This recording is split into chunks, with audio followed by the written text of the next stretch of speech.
Selamat datang kembali di Skakmat, sebuah program di mana saya ngobrol dengan utamanya politisi, utamanya juga ngomongin politik, sebagai bagian dari promosi untuk tur stand up comedy saya yang 100% ngomongin politik berjudul Mens Rea. Mens Rea akan jalan April sampai dengan Agustus 2025 dan penjualan tiketnya 10 Agustus 2024. Selain Jakarta di Indonesia Arena dengan 10.000 penonton, saya ke 10 kota lainnya. Itu ada Bogor, Bandung, Semarang, Yogyakarta, Surabaya, Denpasar, Balikpapan, Makassar, Palembang, dan Medan. Nah, Skakmat ini juga kesempatan saya untuk belajar banyak dengan bintang tamu. Saat ini hadir bersama dengan kita adalah Prof. Mahfud MD. Selamat datang, Prof. Panji. Terima kasih banyak loh, Prof. Makasih juga. Saya agak senang ketemu Prof. Karena saya dengar informasi Prof sama saya sama-sama nggak bisa main catur. Betul. Jadi kita main senang-senang aja, Prof ya. Catur itu mainannya orang yang pandai-pandai gitu, yang pikirnya. Betul. Saya kalau Prof saya yakin lebih pandai daripada saya. Saya kan pelawak. Prof mau putih mau hitam? Putih boleh? Betul. Oke, silakan diambil. Saya mau mengingatkan aturan permainannya, Prof. Jadi intinya talk show-nya tuh sepanjang permainan caturnya. Oh gitu. Jadi pertanyaan pertama dimulai dari langkah pertama. Nanti kalau misalkan permainan selesai, saya punya kesempatan untuk nanya pertanyaan terakhir. Tapi ya mainnya juga seadanya lah, Prof. Tapi Prof, waktu muda mainnya nggak catur berarti ya? Waktu kuliah nggak? Enggak. Saya ya bulu tangkis, pingpong gitu ya. Yang gitu-gitu yang tidak terlalu ini. Masa muda Prof, masa kuliah, ini kan banyak yang nonton anak muda nih, Prof. Pengen tahu Prof kalau muda seperti apa? Mas, ini mana ya? Oh, ini dia.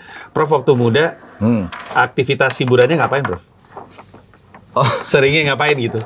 Kan nggak mungkin cuma catur doang. Oh iya. Nggak mungkin cuma bulu tangkis doang ya, maksudnya. Nonton juga, nonton film, itu hiburan. Kemudian yang banyak sih karena saya aktivis, ya seminar-seminar itu. Wah, dari dulu serius ya? Pacaran Izin pun. nanti saya bantuin. Pacaran pun? Pacaran pun ya pakai ke seminar juga. Pacaran ke seminar.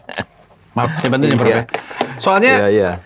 Soalnya kan orang pengen tahu, jangan-jangan orangnya serius tapi ternyata santai juga. Iya. Prof tadi ngomong nonton bioskop, Prof punya film favorit? Ya macam-macam, semua film saya tonton. Karena semua film tuh pasti ada pesannya yang bagus ya menurut saya. Sehingga saya selalu ini cadangan sebenarnya, Prof. Nonton untuk ini di mana? Ini di sini, Prof. Di sini ya. Ini juga Ini agak di sini. ketukar gini. Oke kalau itu. Yuk. Prof silakan majukan anak catur, Prof. Kita mulai talk show-nya. Mulai ya. Ya. Ya. Saya rasa Prof Mahfud tahu bahwa belakangan ini rakyat tuh punya ketertarikan spesifik sama MK. Sama MK. Sidang MK ditontonin. Saya rasa zaman Prof Ketua MK nggak ada kayak gitu kan? Nggak ada rakyat Indonesia nonton sidang MK atau pengen tahu apa yang terjadi. Iya. Itu indikasi positifkah karena setidaknya peduli? Atau indikasi negatif karena wah ini kasusnya ngaco banget nih sampai rakyat sampai mau mantau. Menurut Prof apa? Ya bisa positif, bisa negatif. Kalau positifnya itu artinya rakyat semakin tahu bahwa kita punya sebuah mahkamah ya, sebuah lembaga peradilan baru yang dulu sebelum tahun 2003 kita kan hanya punya Mahkamah Agung. Nah, lalu di Indonesia itu dibentuk juga Mahkamah Konstitusi. Di berbagai negara itu sebenarnya kan semula hanya ada Mahkamah Agung sebagai satu-satunya lembaga yudikatif. Lalu tahun 1920 itu di Austria dan di Cekoslowakia itu ada pikiran gini, kalau Mahkamah Agung itu kan ngadili orang ribut, orang melawan orang, lembaga lawan orang. Lalu waktu itu terpikir kalau gitu, kalau peraturan ngelawan peraturan gimana? Nah itulah muncul pertama kali Mahkamah Konstitusi di Australia dan Cekoslowakia masih jadi satu. Indonesia ini semula ikut ya seperti Amerika, Malaysia, Singapura yang hanya punya satu Mahkamah Agung. Tapi karena di zaman Orde Baru itu kan banyak kecurangan-kecurangan konstitusi. Muncul ini orang buat peraturan kok sering curang, harus ada pengadilan peraturan.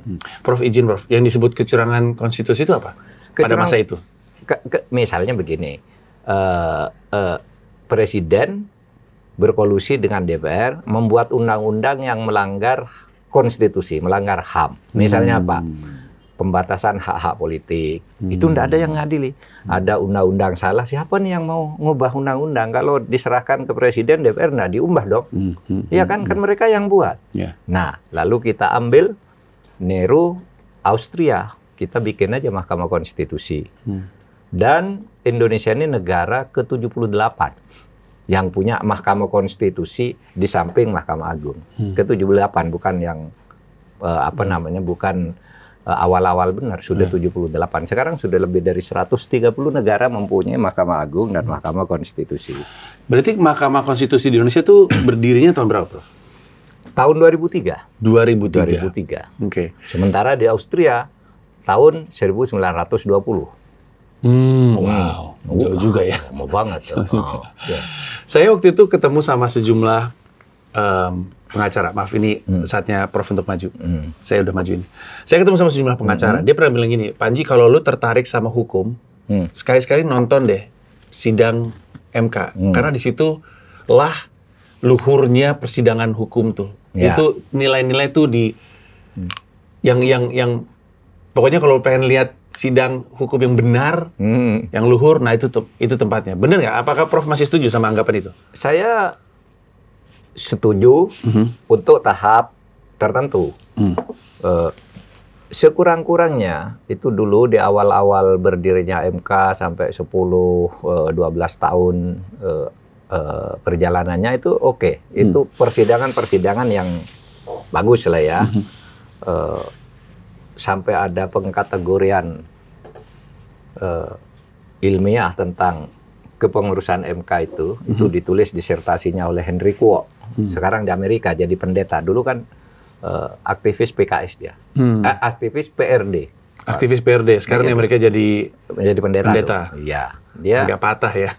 Nah, dia nulis disertasi, banyak tulisannya tentang MK. Nah, antara lain disertasinya yang sudah terbit dan beredar banyak sudah di berbagai pengadilan itu, dia mengatakan gini.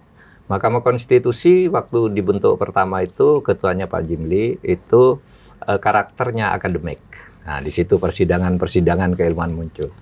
Pada masa Mahfud MD periode kedua itu progresif, artinya yang menjebol hal-hal yang dulu tidak dilakukan, jebol demi keadilan, tuh hukum progresif. Nah, itu dulu.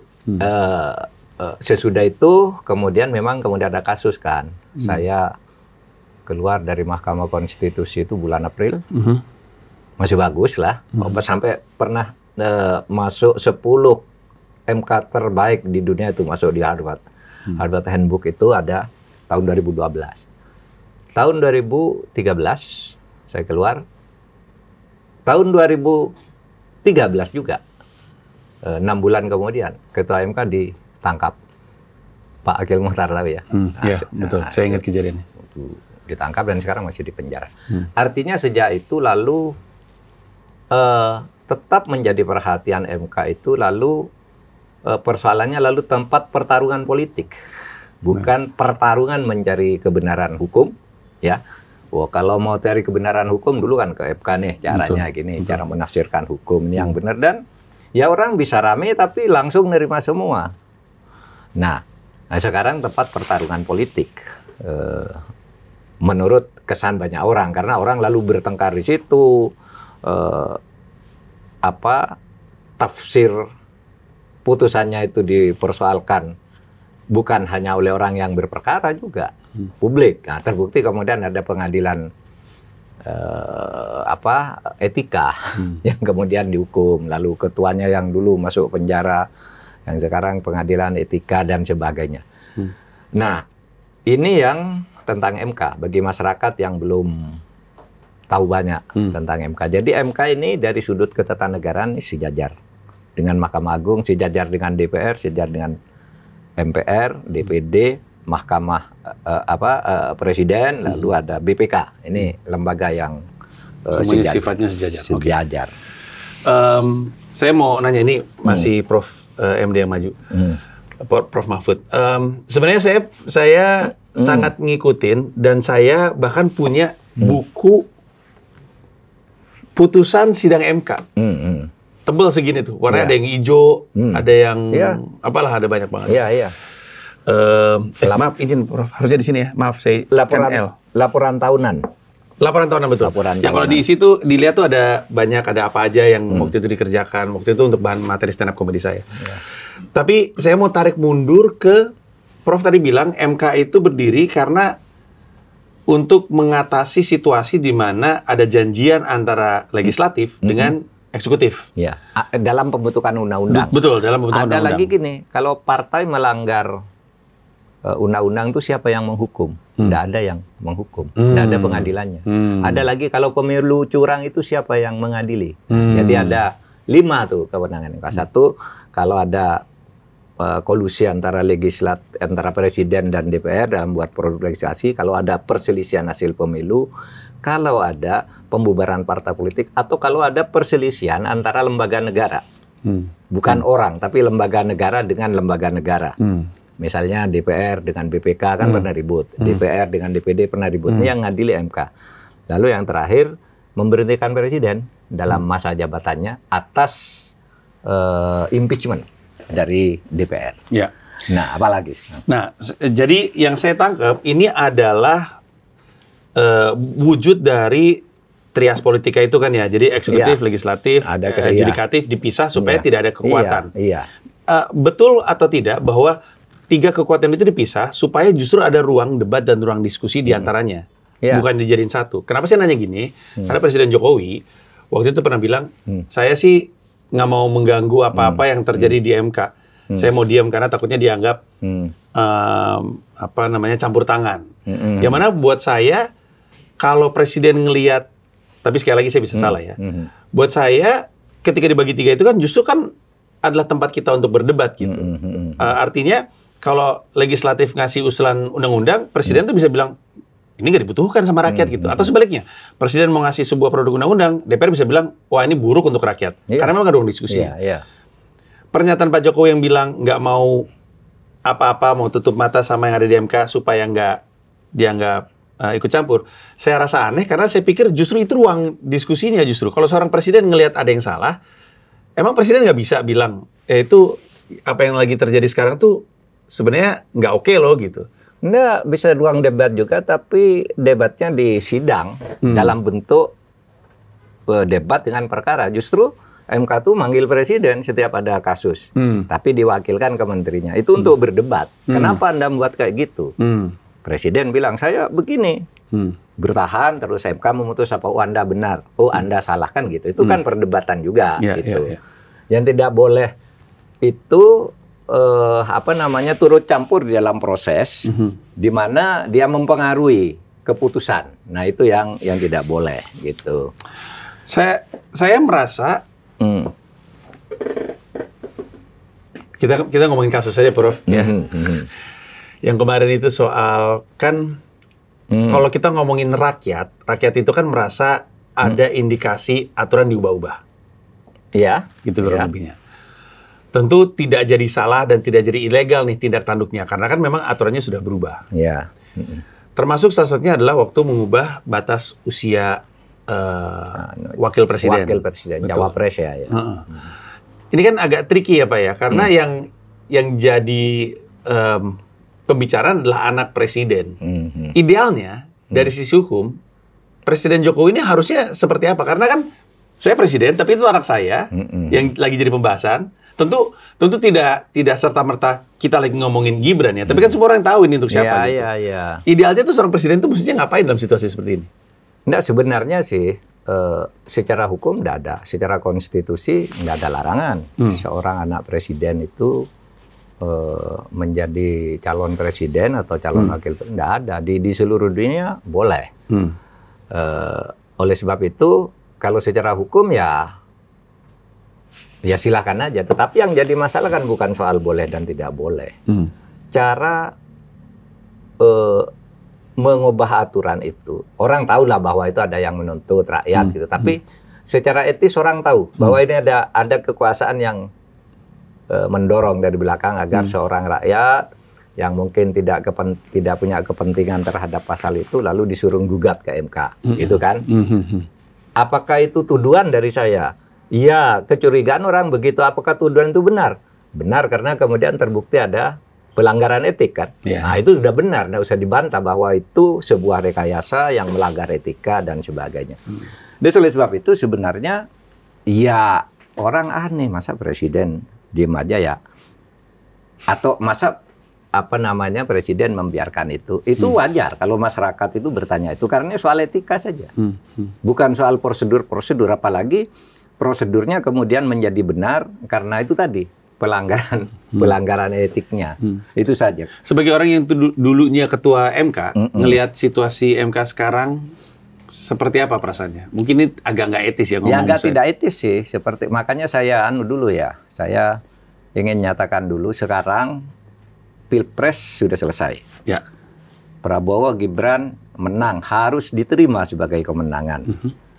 Itu cara kita berhukum secara beradab. Kalau pengadilan memutus, meskipun hakimnya salah, itu harus diikuti. Soal hakim salah itu perkara baru, tapi putusannya itu sesuatu yang mengikat, kan gitu. Oleh sebab itu, kita tidak persoalkan lagi Gibran, Prabowo menang. Oke, sudah menang, silahkan diurus negara ini, gitu ya.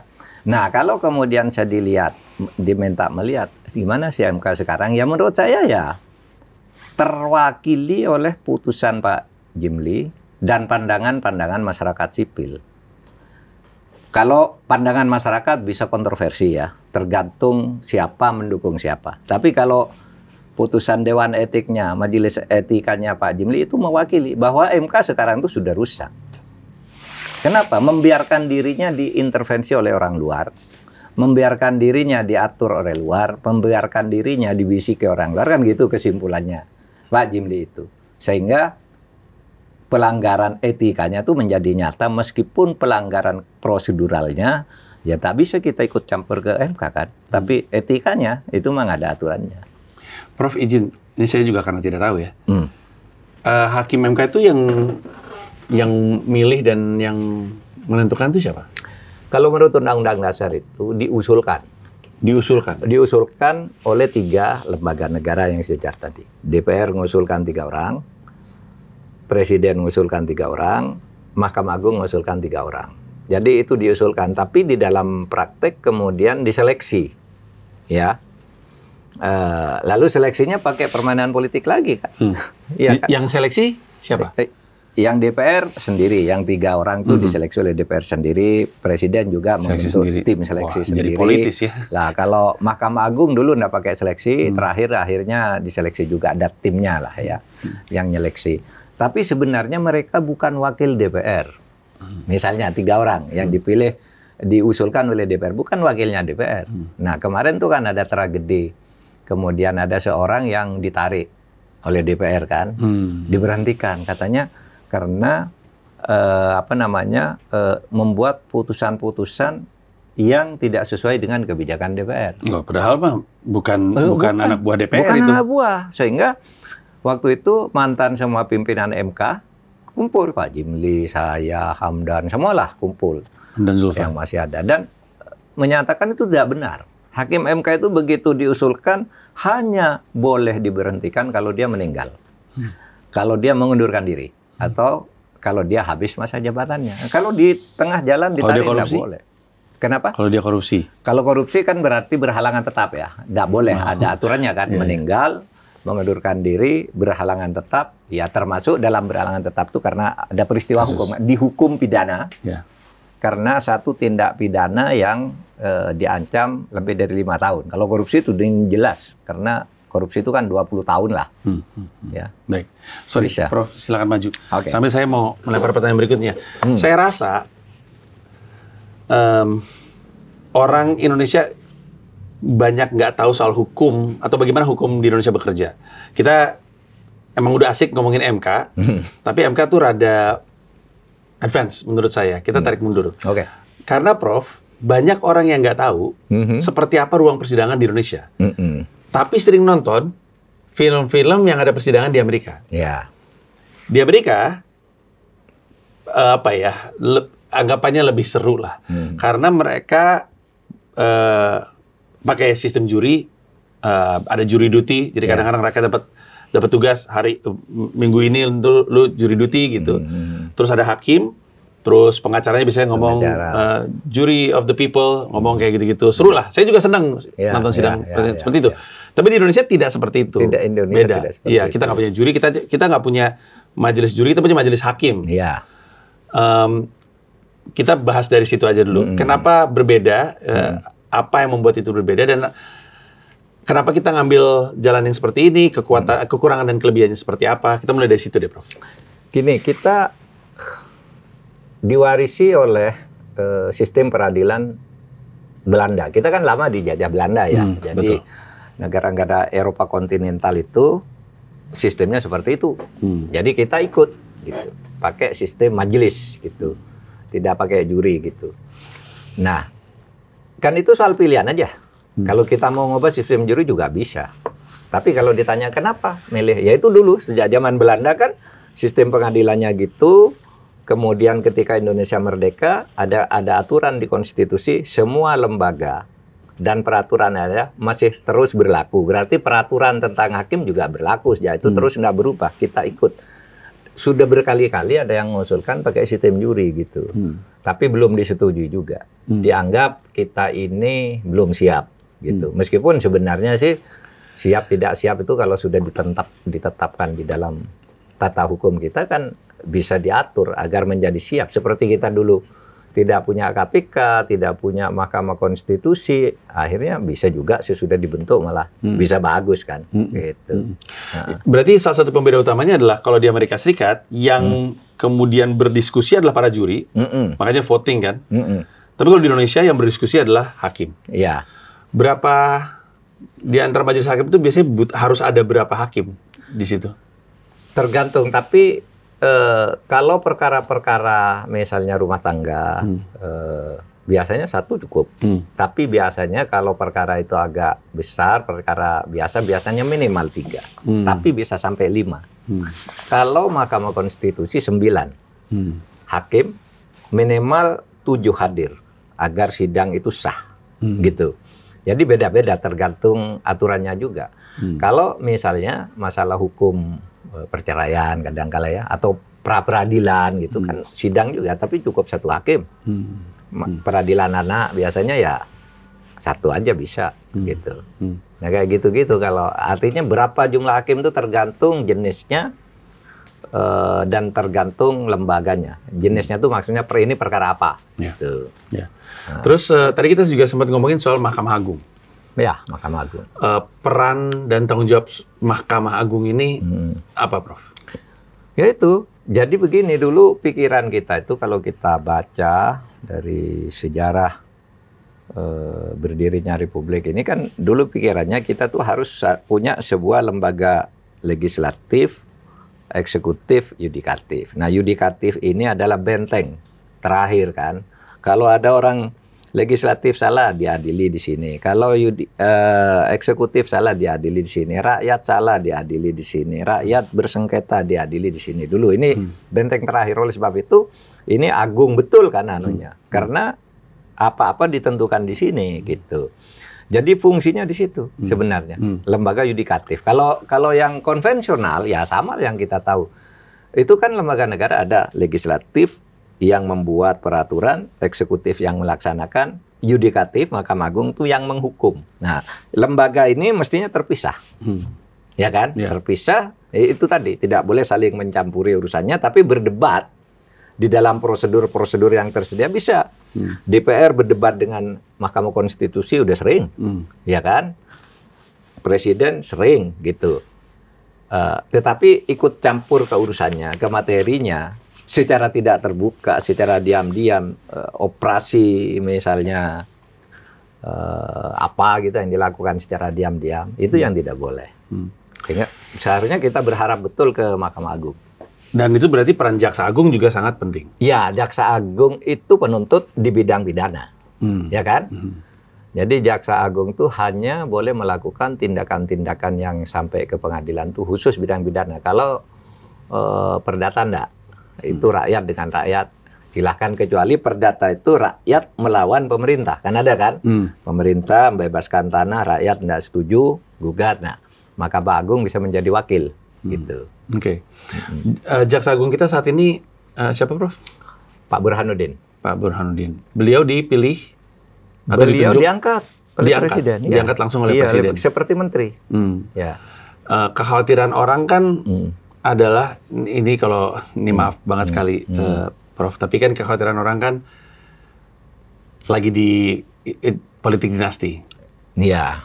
Di mana mereka khawatir trias politika ini dihuni oleh satu keluarga. Satu keluarga. Kurang lebihnya. Atau seminimalnya kita nggak usah ngomongin satu keluarga, satu kepentingan lah. Satu kepentingan. Ibaratnya kalau misalnya saya adalah presiden yang tidak baik dan tidak benar, saya tunjuk jaksa agung yang bisa dukung dia. Yang bisa dukung saya. Dan itulah kenapa rakyat mesti mengamati baik-baik nih proses penunjukannya. Lalu pada saat bersamaan saya juga bisa aja punya anak yang ada di pimpinan partai gitu misalnya, sehingga akhirnya di antara tiga ini tuh bisa kong kali kong. Ada banyak omongan, terutama di banyak daerah ya. Hajat hidup orang banyak tuh ditentukan di meja makan, atau bahkan untuk beberapa kasus di tempat tidur karena suami istri kadang-kadang. Ya. Ini kan situasi yang suram ya, dan ini banyak sekali terjadi di Indonesia.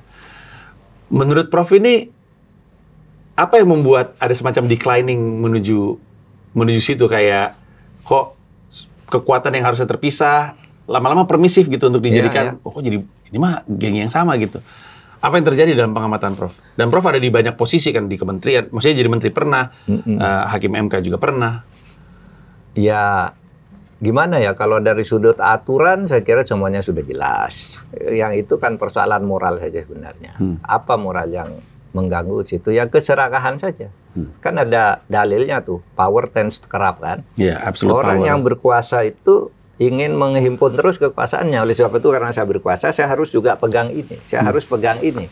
Yang lain yang saya ingin duduk di sini kan gitu kan. Ini lalu terjadi kong kali kong. Nah itu yang mestinya dikawal oleh publik, oleh masyarakat, oleh kita inilah. Itu tidak benar, itu tidak benar dan seterusnya. Artinya salah satu yang membuat itu lolos adalah memang karena rakyat tidak punya kemampuan untuk mengawasi. Iya, rakyat tidak punya kemampuan untuk mengawasi. Tetapi sebenarnya kalau mau bicara rakyat dalam arti civil society, itu pernah berhasil menombangkan Orde Baru kan? Betul. Itu kan? Betul. Bisa waktu itu. Dan di awal reformasi sampai 10 tahun gitu bisa gitu. Iya. Tapi sekarang makin di sini declining tadi. Iya, saya mau mengamati itu. Kita semua kadang lupa betapa mengagumkannya tuh 98. Iya, 98. Karena dibutuhkan kan? Kesepakatan semua orang untuk bilang satu, presiden ini tidak benar. Kedua, usaha bersama untuk menggulingkannya. Iya. Pada masa informasi tidak terbuka sekarang. Tidak terbuka sekarang. Kalau kita pikir-pikir. Jadi itu mengagumkan sekali betapa sulitnya untuk melakukan itu. Apa pembeda pada masa itu dan pada masa ini? Salah satunya yang waktu itu saya sempat bahas. Saya tuh kadang-kadang kita tuh lupa. GBK itu waktu itu dipenuhin sama Kata Takwa ya. Kata Takwa bikin konser penuh sekali. Kata Takwa itu kan bukan pop. Iya. Ini ada band, ada sejumlah musisi, Song Jabo, Iwan Fals yang peduli politik, ada Wes Rendra, datang ke GBK untuk nonton puisi. Pada zaman itu, pada zaman yang orang pikir pendidikannya belum semaju sekarang, tapi kok mengagumkan.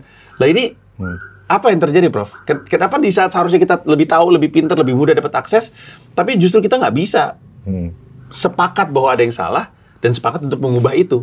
Ya.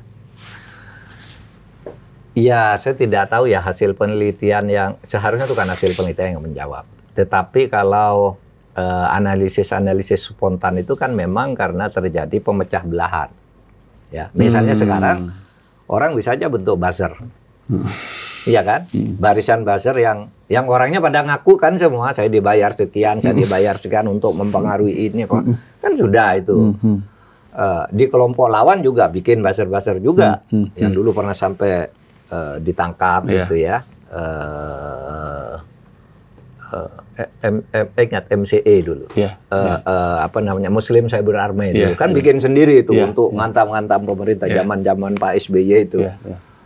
Terus pemerintah kemudian membentuk juga barisan-barisan itu. Sehingga ya mungkin jawaban saya kurang tepat. Masa sesederhana itu? Tetapi saya tidak tahu sebab lain ya. Ketika dulu menghadapi Pak Harto itu, ya kita bisa sangat kompak gitu. Bahkan termasuk kan yang saya dengar tuh yang demo di Jakarta pada bulan Mei itu siapa yang membiayai, yang membuat dapur umum, istri menteri-menteri yang bantu Pak Harto juga. Wow. Iya.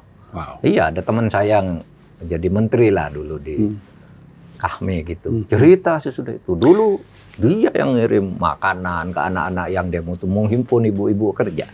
Dan ini di masa media itu dibredel. Artinya di masa media kita nggak tahu itu dari berita. Itu mengagumkan kalau dipikir-pikir ya. Kayaknya di gitu masa betul. Pak Harto kepuasan publiknya diklaim 100% karena tidak ada yang tidak puas waktu itu kan. Zaman Pak Harto. Iya, zaman Pak Harto kan? ya. Iya kan? Zaman sekarang lumayan tinggi sih katanya Pak Jokowi. 72 sekarang. Iya, betul. 72. Iya. Zaman Pak Harto enggak ada. Malah ketika 100%. pemilihan di DPR itu, di MPR itu Pak Harto di bulan Maret tanggal 11 dipilih oleh 100% rakyat Indonesia. Klaimnya kan, klaimnya Pak Harto. Iya. Tapi ingat, Maaf, tahun berapa tadi, Prof? tahun 98.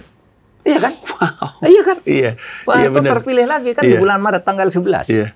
100% rakyat Indonesia yang diwakili oleh MPR. Milih Pak Harto semua. Nggak ada satupun. Nggak.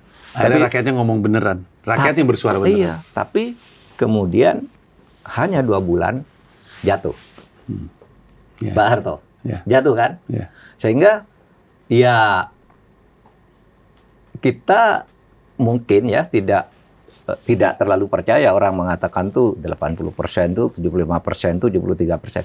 100% aja jatuh kalau rakyat tuh sudah bersatu kayak gitu. Rakyat tuh bersatu kalau teorinya Pak Yusuf Kalla kalau rakyat lapar. Iya kan? Iya. Krisis politik itu akan cepat membuat perubahan kalau terjadi krisis ekonomi kan begitu. Zaman Pak Harto kan itu Betul kan. itu Iya kan? pemicu juga. Itu pemicu. Ya udah, semua kalangan udah mulai ngerasa wah ini nggak bisa diselamatin, maka digulingkan. Izin Prof, Prof juga harus maju. Iya, saya tertarik sebenarnya ngomongin soal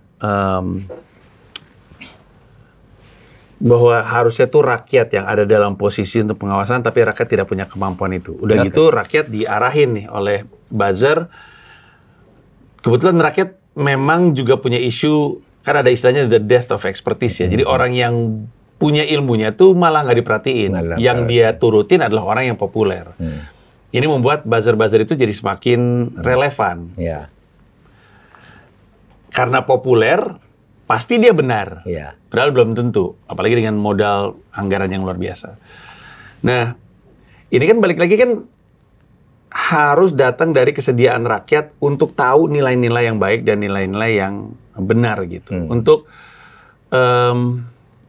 punya contoh-contoh atas apa yang nilai-nilai baik dan nilai-nilai benar. Saya mau masuk ke cerita yang saya dengar bahwa di masa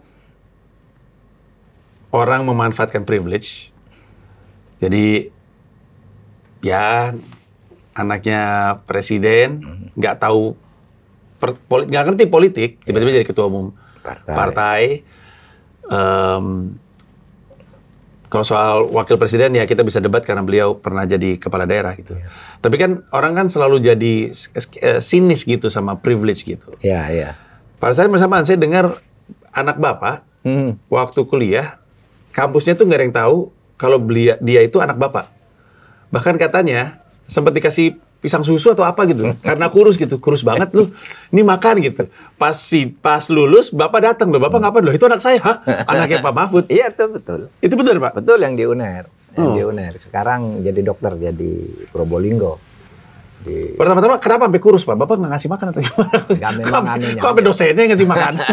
Ya, karena terlalu anu juga lah. Capek. Terlalu lugu, terlalu sederhana kan. Kalau makan kan terjadi. Lalu oleh gurunya itu kasih susu tiap pagi gitu. Yeah. Dosennya itu kan. Yeah. Nih susu, besok pisang gitu. Kok seperti kurang gizi. Ya gitu, karena memang saya pesan sih, anak saya kan 3. Saya pesan kamu nggak usah bawa nama saya gitu.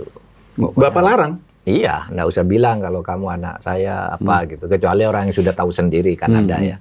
Tapi secara umum nggak usah di mana-mana. Dan saya senang juga anak saya itu mengatakan gini, saya malah nggak senang ya kalau dia sedang ada di suatu tempat lalu diperkenalkan ya anaknya Pak Mahfud, lalu semua orang mendekati gitu, dia merasa terganggu gitu, sehingga dia lebih bagus tidak dikenal lah kalau saya anaknya Pak Mahfud gitu. Sama tuh anak saya nomor 1 sekarang, suami istri itu beasiswa LPDP ya, ya itu cari-cari sendiri, dapat sendiri, berangkat gitu aja. Ya kalau di luar negeri dikenal oleh dubesnya kan kalau saya ke dubes kan anak saya ikut datang lalu saya perkenalkan di sekolah di sini. Tapi juga dia tidak mempergunakan fasilitas apapun. Pernah minta izin untuk menggunakan nama bapaknya? Anak-anak Prof Mahfud? Oh enggak pernah. Karena kan hidup akan lebih mudah, Prof. Kenapa? Hidup akan lebih mudah untuk dia. Hidup akan lebih mudah. Tapi begini, yang sering orang yang tahu bahwa kalau itu anak saya gitu, minta tolong kalau ngundang saya ceramah, biasanya saya kan nggak mau. Waduh, saya acara penuh. Kalau lewat anak itu, biasanya saya perhatikan. Seminimalnya itulah ya. Iya, memberi kuliah. Betul. Gitu, ya. Ya, itu mau seminar itu, tolong minta tolong ke saya katanya. Lo kok tahu? Ya tahu kalau saya abah gitu. Ya saya datang gitu. Oleh sebab itu, kadang-kala kalau orang sulit ngundang itu ya lewat anak saya aja. Bagi yang tahu, bagi yang kenal kalau itu anak saya. Dan biasanya yang kenal itu ya teman-teman di Jogja dulu, satu kantor, satu apa kan kenal dengan saya. Ya. Saya tuh tertarik untuk nanya ini, saatnya Prof untuk maju. Saya tertarik untuk nanya ini karena kan saya tuh saya punya teori ya, Prof. Menurut saya masalah politik kita tuh sebenarnya datangnya dari rakyat. Rakyatnya nggak paham politik, rakyatnya nggak peduli politik. Ya. Dan saya punya keyakinan DPR itu rata-rata rakyat. Artinya kalau misalnya kita protes DPR-nya kayak gitu, sebenarnya dia itu rata-rata dari rakyat Indonesia. Jadi kalau mau DPR-nya itu berkualitas, rakyatnya harus berkualitas. Tapi karena tidak, atau belum lah ya, maksudnya pelaku demokrasinya kualitasnya kurang oke, maka hasilnya juga tidak oke. Tercermin dari wakil rakyatnya juga tidak oke.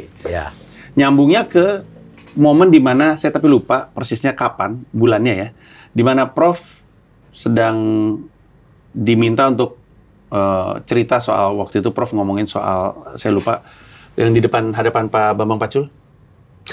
Soal undang-undang perampasan aset. Iya, betul. Terus ya gitu, Pak Bambang Pacul bilang, kami ini kan hanya Korea. Gitu. Korea kalau kayak menurut gini, konstitusi dia kan dia bukan Korea sebenarnya. Ya ini kan Korea. Kita mah nurut atasan gitu. Iya, makanya. Kami Korea kalau diperintah oleh pimpinan partai hari ini juga siap katanya. Sehingga apa yang sarannya itu, jadi kalau pemerintah mau undang-undang nih tembus, temui aja pimpinan partai, suruh kami kan hanya Korea. Nah itu, ya itu cerminan DPR kita sekarang. Tapi sebenarnya enggak. Saya ngeliat Bapak geleng-geleng soalnya. Oh iya, saya geleng-geleng dan ketawa. Apa yang di kepala Bapak saat itu pas dengar Pak Bambang Pacul ngomong kayak gitu? Ya aneh saja gitu. Ya Anda kan DPR kan. Ya sebenarnya ketika DPR dia tidak harus tergantung pada ini kan, aspirasi rakyat apa tentang undang-undang itu kan DPR, lalu dia bicara partai seharusnya memfasilitasi ini aspirasi rakyat, dan aspirasi rakyat itu sudah diajukan oleh masyarakat, pemerintah, presiden dalam hal ini sudah mengajukan, masa DPR tidak kan gitu. Oh ini yang sekarang kan terjadi yang terbalik, rakyat tidak tahu apa-apa, tiba ada undang-undang kan, iya kan? Sekarang ini ada 5 kayaknya yang sedang, yang tidak pernah kita tahu naskah akademiknya, tidak tahu kapan perdebatannya di publik kan gitu kan. Tahu-tahu sudah masuk misalnya di prolegnas, masuk di balik gitu kan. Nah itu yang menurut saya terbalik. Tapi jangan keliru juga. Apakah itu cerminan rakyat? Kalau rakyatnya begitu, DPR-nya begitu. Kalau DPR-nya jelek, rakyatnya berarti karena konfigurasi rakyatnya juga jelek kan gitu tadi asumsinya gitu. Tapi gini, di masa lalu itu, di masa tahun 50-an, waktu Mas Panji belum lahir, itu DPR kita hebat-hebat loh, mewakili rakyat betul. Iya. Masa sekarang sesudah 50 tahun kemudian tambah jelek kan? kan tidak bagus. Soalnya uangnya tambah banyak. Makanya dulu belum ada yang diperebutkan kan, rezeki materialnya dulu belum ada yang diperebutkan, sehingga ya semuanya debat politiknya tuh seru dan retorik gitu. Kalau kita udah sepakat lah ya, itu ada yang salah lah dengan DPR RI, tapi itu kan adalah cerminan rakyat Indonesia. Kita ngerti pragmatisme yang diucapkan Pak Bambang Pacul, tapi kan kita juga tahu itu tidak benar. Artinya kita tidak pengen seperti itu terus. Tapi kalau misalkan kita coba untuk ambil pendekatannya Pak Bambang Pacul, kan intinya kan adalah semua itu negara ini tuh dikuasai sama hanya sejumlah pimpinan-pimpinan partai. Nah, apapun yang kita harapkan terselesaikan, itu kan tergantung political will. Tadinya, secara awam saya pikir political will presidennya. Tapi sebenarnya enggak juga. Political will atas pimpinan-pimpinan partai yang bersama dengan para presiden. Sebagai orang yang pernah jadi menteri di eranya almarhum Gus Dur, pernah jadi menteri sekarang, sebenarnya kendala terbesar pemberantasan korupsi itu apa? Karena di era yang kita alami sekarang, KPK-nya lemah, revisi undang-undang KPK juga tidak berpihak kepada pemberantasan korupsi. Mas Novel disiram nggak selesai, ya mungkin selesai yang nyiram, tapi yang nyuruh nggak tahu. Sebagai orang yang udah pernah jadi menteri, sebenarnya masalah terbesarnya apa? Kalau tadi kan saya ngomongnya kan pimpinan partai, apakah memang itu porosnya? Apa gitu? Karena kalau nggak tahu sumber masalahnya di mana, nggak tahu gimana cara nyelesainnya kan? Ya gini, kalau saya itu agak percaya pada teori yang mengatakan bahwa demokrasi yang sehat, di mana check and balances itu bisa hidup antar lembaga negara, politisinya berjalan bagus, itu manakala kehidupan ekonomi rakyatnya udah cukup. Dulu Pak Budiono menteorikan ini di dalam pidato pengukuhan guru besarnya, bahwa berdasar penelitian dia, di berbagai negara itu demokrasi itu baru bisa berjalan kalau pendapatan per kapita rakyatnya minimal 5.500 US dollar. Nah, Indonesia itu sekarang baru 4.300. Jadi masih perlu waktu lama. Karena begini, dalam keadaan rakyat miskin, ekonomi berkekurangan, dia bisa jual suara itu. Iya kan? Pakai amplop lah, pakai serangan fajar, pakai bantuan ini, pakai bantuan itu. Dia nurut. Orang lapar kan mau aja. Dan itu sebabnya lalu yang terpilih juga orang yang gitu. Mau ngasih, ya mau nyetor ya. Iya kan? Oh, sekarang sudah rame, orang sudah tahu. Anda mau calon DPR. Ini yang tidak terpilih aja, teman saya ini, restorannya di Jakarta ini dijual murah. Seharusnya 35 miliar, dijual menjadi 25 miliar karena buru-buru untuk biaya pemilu. Karena dia calon di satu tempat. Nggak terpilih juga. Anda bayangkan gitu.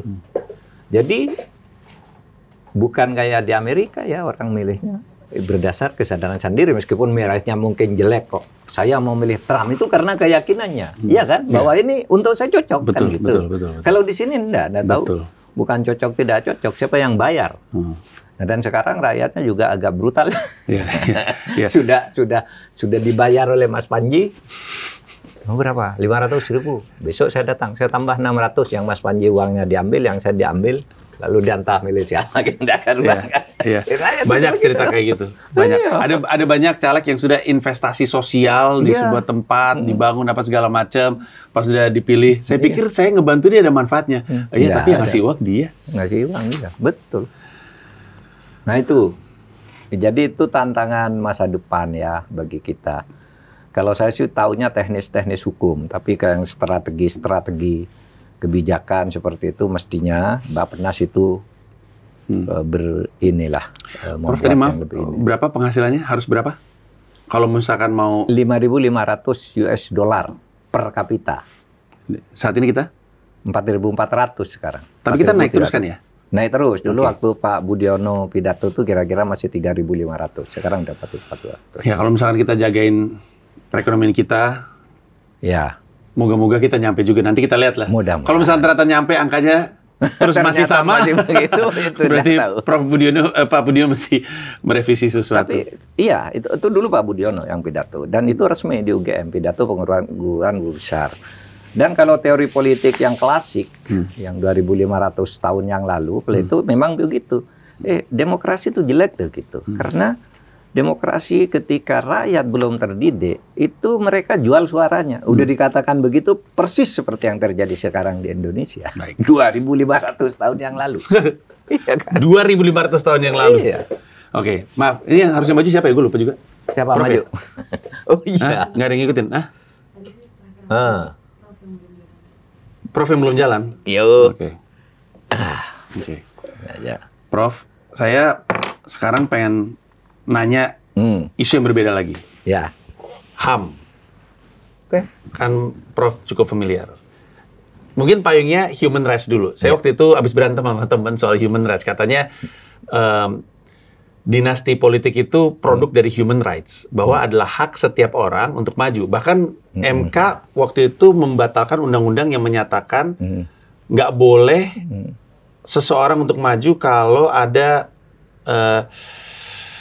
kepentingan, ada konflik kepentingan.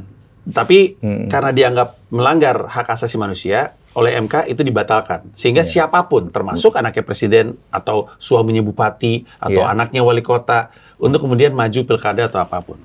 Nah, saya ngerti kenapa. Karena memang haknya setiap orang. Jadi, benar, dia bisa. Tapi kan, kalau saya sih percaya benar dan baik adalah dua hal yang berbeda.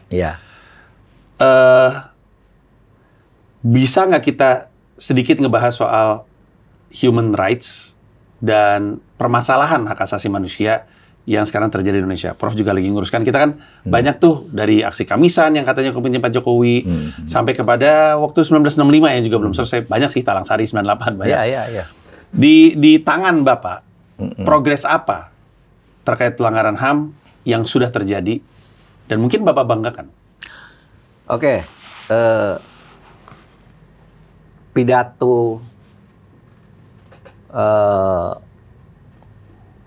pimpinan Dewan HAM PBB di Jenewa pada bulan Maret tahun 2023 itu menyatakan memberi penghargaan kepada Presiden Republik Indonesia Joko Widodo karena telah membuat langkah maju di dalam penyelesaian pelanggaran HAM. Itu masih ada sampai sekarang bisa beredar itu pidatonya.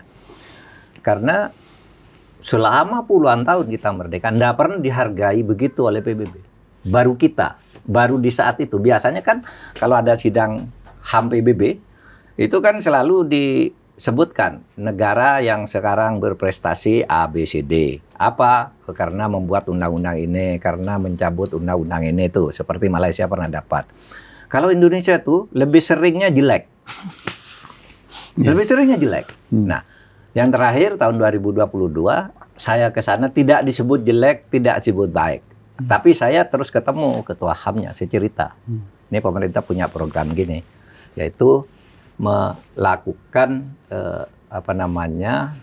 memberi santunan terhadap hak-hak, memulihkan hak-hak korban pelanggaran HAM, bukan pelakunya. Nah ini sebentar ya, saya ini kan.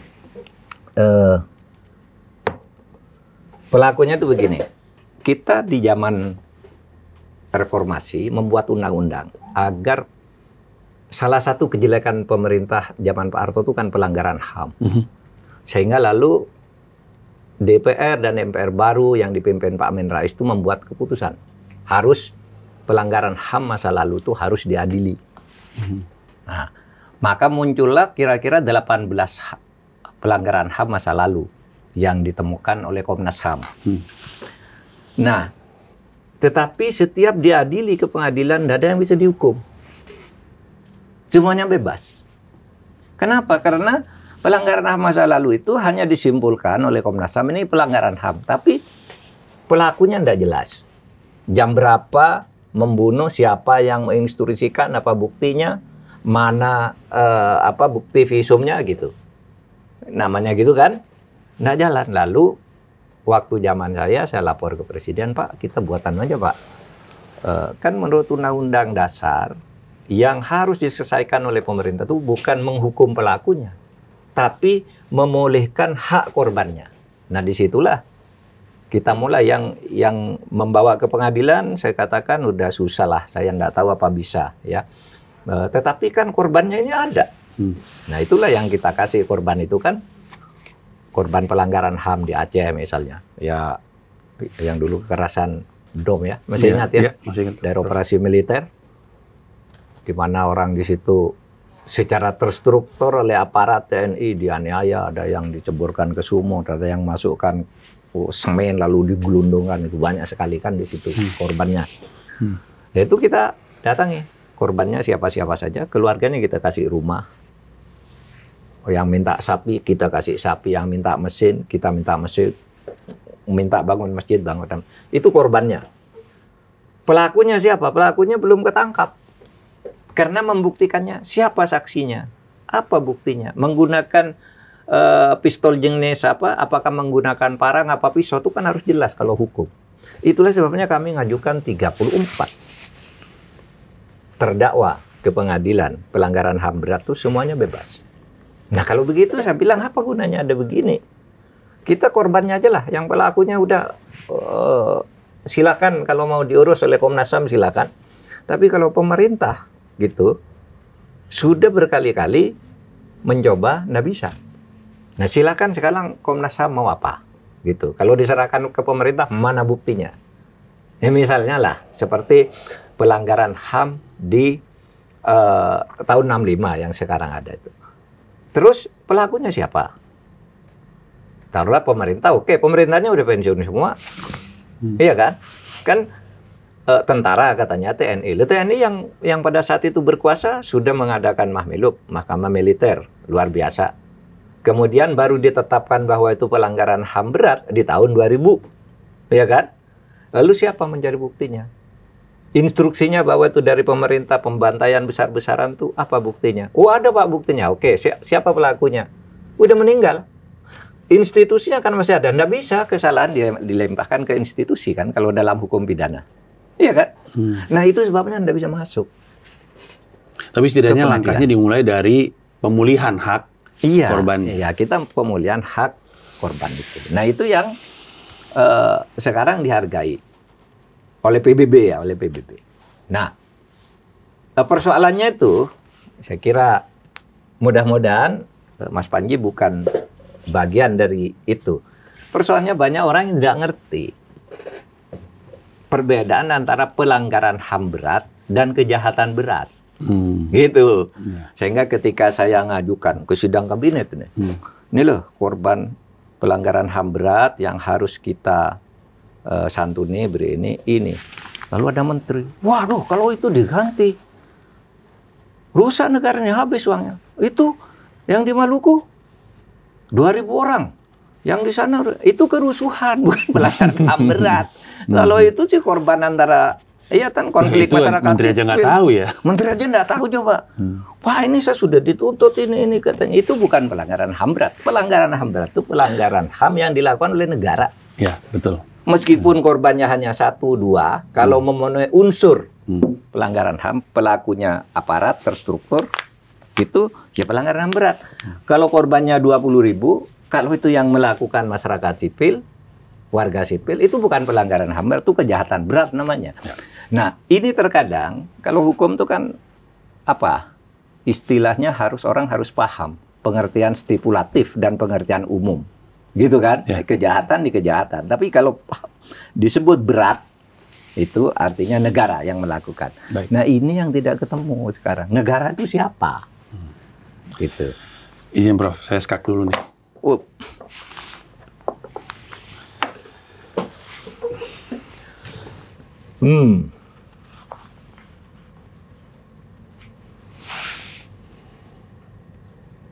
Oke.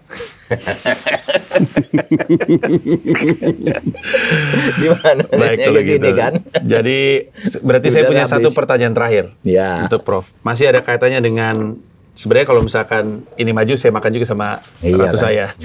Agak nggak kemana-mana. Tapi saya berarti punya pertanyaan terakhir. Yep. Saya berterima kasih bahwa kita sudah punya usaha untuk pemulihan hak korban. Tapi kan kita tahu ya, Prof, korban pun ingin keadilan dalam bentuk yang melanggar itu kemudian ditindak atau diadili. Iya. Apa langkah yang perlu terjadi untuk kemudian itu bisa? Karena saya ngerti penjelasannya walaupun saya masih mengaung-aung, tapi saya ngerti kendala terbesarnya. Teknis sekali kan? Iya, teknis, sangat teknis.